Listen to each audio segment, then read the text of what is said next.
संत गरीबदास जी की जीवनी और बोध दिवस। चारों युग में हम पुकारे, कूक कहा हम हेल रे।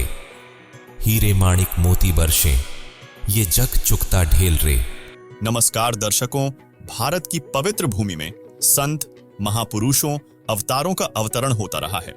साथ ही पूर्ण परमात्मा कबीर साहेब भी इस पृथ्वी पर समय समय पर स्वयं संत ऋषि रूप में अवतरित होकर अपने दृढ़ भक्तों को मिलते रहे हैं, जिन्हें परमेश्वर कबीर जी ने अपने सामर्थ्य और सनातन परम धाम सतलोक से परिचित कराकर वापस छोड़ा, जिसके बाद उन महापुरुषों ने अपनी अमर वाणी में परमेश्वर कबीर जी की समर्थता की कलम तोड़ महिमा गाई है। उन्हीं दृढ़ भक्तों, महापुरुषों, महान संतों में से एक हैं आदरणीय संत गरीबदास जी, जिनका जन्म आज से लगभग 300 वर्ष पूर्व गांव छुड़ानी, जिला झज्जर, हरियाणा में सन 1717 यानी विक्रमी संवत 1774 में हुआ था। आपकी जानकारी के लिए बता दें कि गांव छुड़ानी में गरीबदास जी महाराज का नानका है। संत गरीबदास जी महाराज का मूल गांव करौथा, जिला रोहतक, हरियाणा है। संत गरीबदास जी के पिता श्री बलराम जी का विवाह गांव छुड़ानी में श्री शिवलाल सिहाग की बेटी रानी देवी से हुआ था। श्री शिवलाल जी का कोई पुत्र नहीं था, इसलिए श्री शिवलाल जी ने अपने दामाद श्री बलराम जी को घर जमाई रख लिया था। गांव छुड़ानी में रहते 12 वर्ष होने के बाद संत गरीबदास जी महाराज जी का जन्म गांव छुड़ानी में हुआ था। श्री शिवलाल जी के पास 2500 बीघा अर्थात आज के अनुसार 1400 एकड़ जमीन बनती थी। उस सारी जमीन के वारिस श्री बलराम जी हुए तथा उनके पश्चात उनके इकलौते पुत्र संत गरीबदास जी उस सर्व जमीन के वारिस थे। उस समय पशु अधिक पाले जाते थे। लगभग 150 गौएं श्री बलराम जी रखते थे। उनको चराने के लिए अपने पुत्र गरीबदास जी के साथ अन्य कई ग्वाले किराए पर ले रखे थे। वे भी गौओं को खेतों में चराने के लिए जाया करते थे। जब संत गरीबदास जी 10 वर्ष की आयु के हुए, वे गायों को चराने के लिए अन्य ग्वालों के साथ नला नामक खेत में गए हुए थे। गांव कबलाना की सीमा से सटा नला नामक खेत में सर्व ग्वाले एक जांडी के पेड़ के नीचे बैठकर खाना खा रहे थे। तब सन 1727 विक्रमी संवत 1784 फाल्गुन मास की सुदी यानी शुक्ल पक्ष की द्वादशी के दिन के लगभग 10 बजे परम अक्षर ब्रह्म कबीर परमेश्वर एक जिंदा महात्मा के वेश में सतलोक से आकर पेड़ से कुछ दूरी पर प्रकट हुए और कबलाना की ओर छुड़ानी को जाने लगे। जब परमेश्वर कबीर जी ग्वालों के पास आए तो ग्वालों ने कहा, बाबा जी राम राम। राम राम। बाबा जी आओ रोटी खाओ। नहीं, मैं अपने गांव से ही भोजन करके आया हूँ। रोटी नहीं खाओगे तो दूध तो पीना ही पड़ेगा। हम साधु संतों को और अपने अतिथि को बिना कुछ खाए पिए जाने नहीं देते। हाँ हाँ बाबा जी, दूध पीना तो आपको स्वीकार करना ही पड़ेगा। ठीक है, मैं आपका आतिथ्य स्वीकार करूंगा, पीऊंगा दूध, लेकिन वो दूध कुंवारी गाय का होना चाहिए। कुंवारी गाय? कुंवारी गाय? ये कैसे हो सकता है? दूध कैसे दे सकती है? बाबा जी, आप दूध पीना नहीं चाहते, इसलिए आप मजाक कर रहे हो।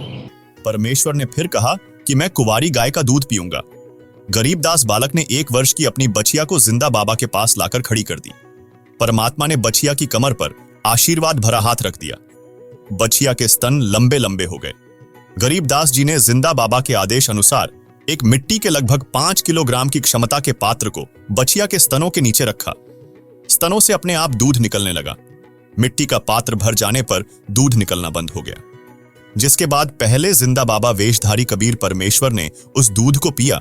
फिर जिंदा वेशधारी परमेश्वर ने शेष दूध को अन्य पालियों अर्थात ग्वालों को पीने के लिए कहा, तो बड़ी आयु के ग्वाले कहने लगे, ये दूध हम नहीं पी सकते, ये तो पाप का दूध है। इस दूध को कुंवारी गाय से निकाला है आपने। एक तो ना जाने कौन सा जादू टोना किया है आपने इसमें, और ऊपर से इसे झूठा भी कर दिया। आप ना जाने कौन हो, ना जाने किस जाति के हो। मैं तो कहता हूँ भाइयों, चलो यहाँ से, नहीं तो क्या पता ये बाबा हमें भी ना जाने क्या जादू टोना कर दे। हाँ हाँ, चलो चलो चलो चलते हैं। क्या जादू टोना कर देंगे? चलो।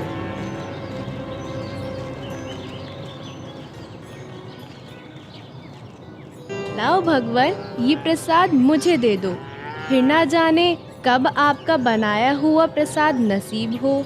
ये तो मेरा सौभाग्य है कि आपका जूठा दूध मुझे प्राप्त हो रहा है। ये तो अमृत के समान है। कुछ दूध बालक गरीबदास जी ने पिया। फिर परमेश्वर जिंदा वेशधारी ने गरीबदास जी को ज्ञानोपदेश दिया, तत्व ज्ञान बताया तथा बालक गरीबदास जी के अधिक आग्रह करने पर परमेश्वर ने उनकी आत्मा को शरीर से अलग किया और ऊपर के सभी रूहानी मंडलों की सैर कराई। श्री ब्रह्मा, श्री विष्णु, श्री शिव जी से मिलाया।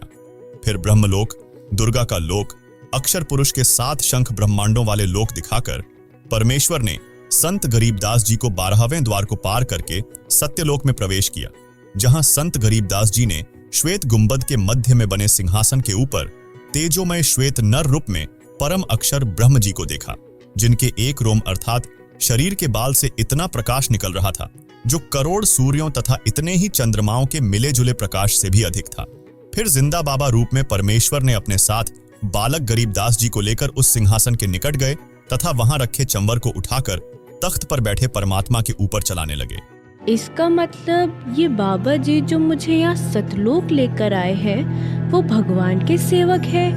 असली भगवान तो ये है। मुझे इन्हीं सिंहासन पर बैठे हुए परमात्मा की पूजा करनी चाहिए। आखिर ये कैसी माया है? बाबा जी पर तो खुद परमात्मा ही चावर कर रहे हैं। संत गरीबदास जी विचार ही कर रहे थे कि इनमें परमेश्वर कौन है। इतने में तेजोमय शरीर वाला प्रभु जिंदा बाबा वाले शरीर में समा गया। दोनों मिलकर एक हो गए। जिंदा बाबा के शरीर का तेज उतना ही हो गया जितना पूर्व में सिंहासन पर बैठे सत्य पुरुष कबीर जी का था। कुछ ही क्षणों में परमेश्वर कबीर जी बोले, हे गरीबदास, मैं असंख्य ब्रह्मांडों का स्वामी हूं। मैंने ही सर्व ब्रह्मांडों की रचना की है। सर्व आत्माओं को वचन से मैंने ही रचा है। मैं ही 120 वर्ष तक भारत के काशी बनारस में कबीर नाम से जुलाहे की भूमिका करके आया था।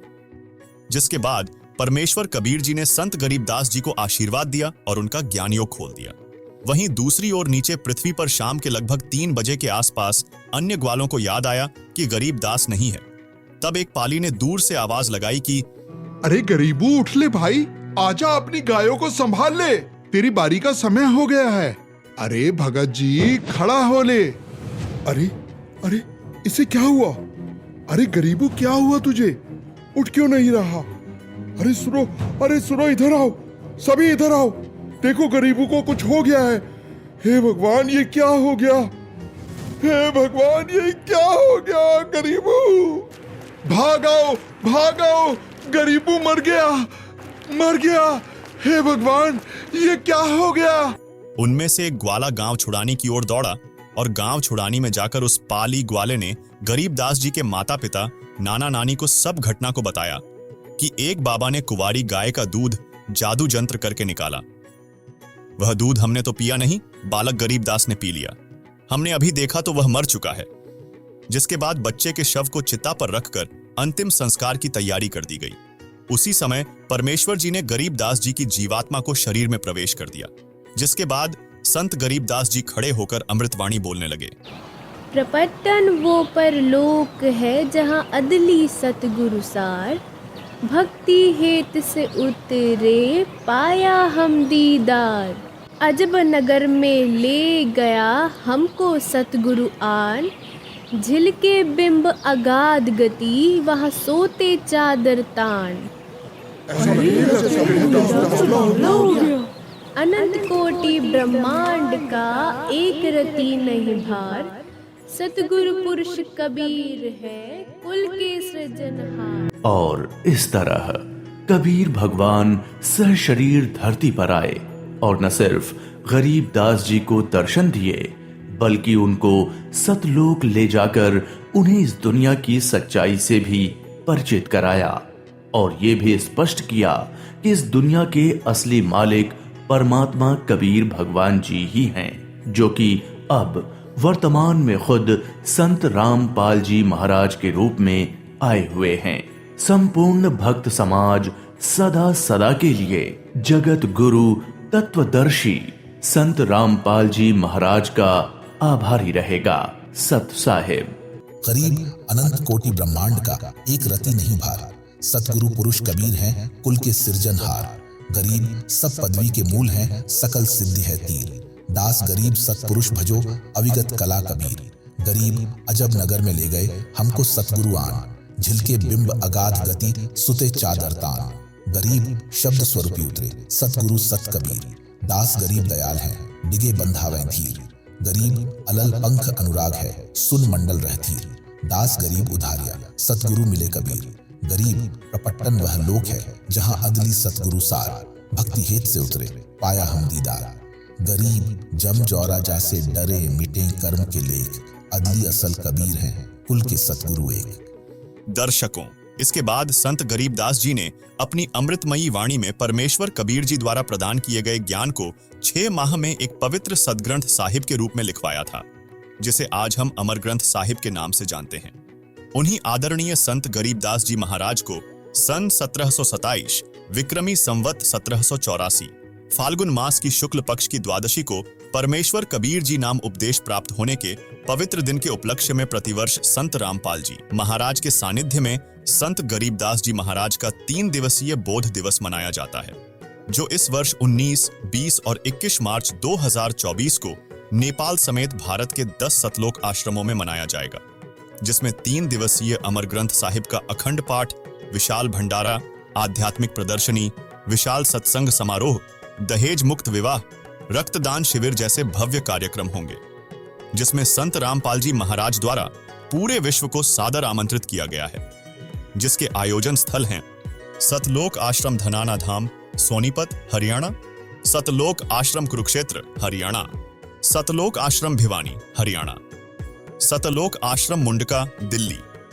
सतलोक आश्रम धुरी, पंजाब, सतलोक आश्रम खमाणो, पंजाब, सतलोक आश्रम सोजत, राजस्थान, सतलोक आश्रम शामली, उत्तर प्रदेश, सतलोक आश्रम बैतूल, मध्य प्रदेश, सतलोक आश्रम जनकपुर, नेपाल। अतः आप सभी से निवेदन है कि संत रामपाल जी महाराज के सानिध्य में संत गरीबदास जी महाराज के बोध दिवस पर होने वाले महासमागम में परिवार सहित पधार कर कार्यक्रम की शोभा बढ़ाए। धन्यवाद।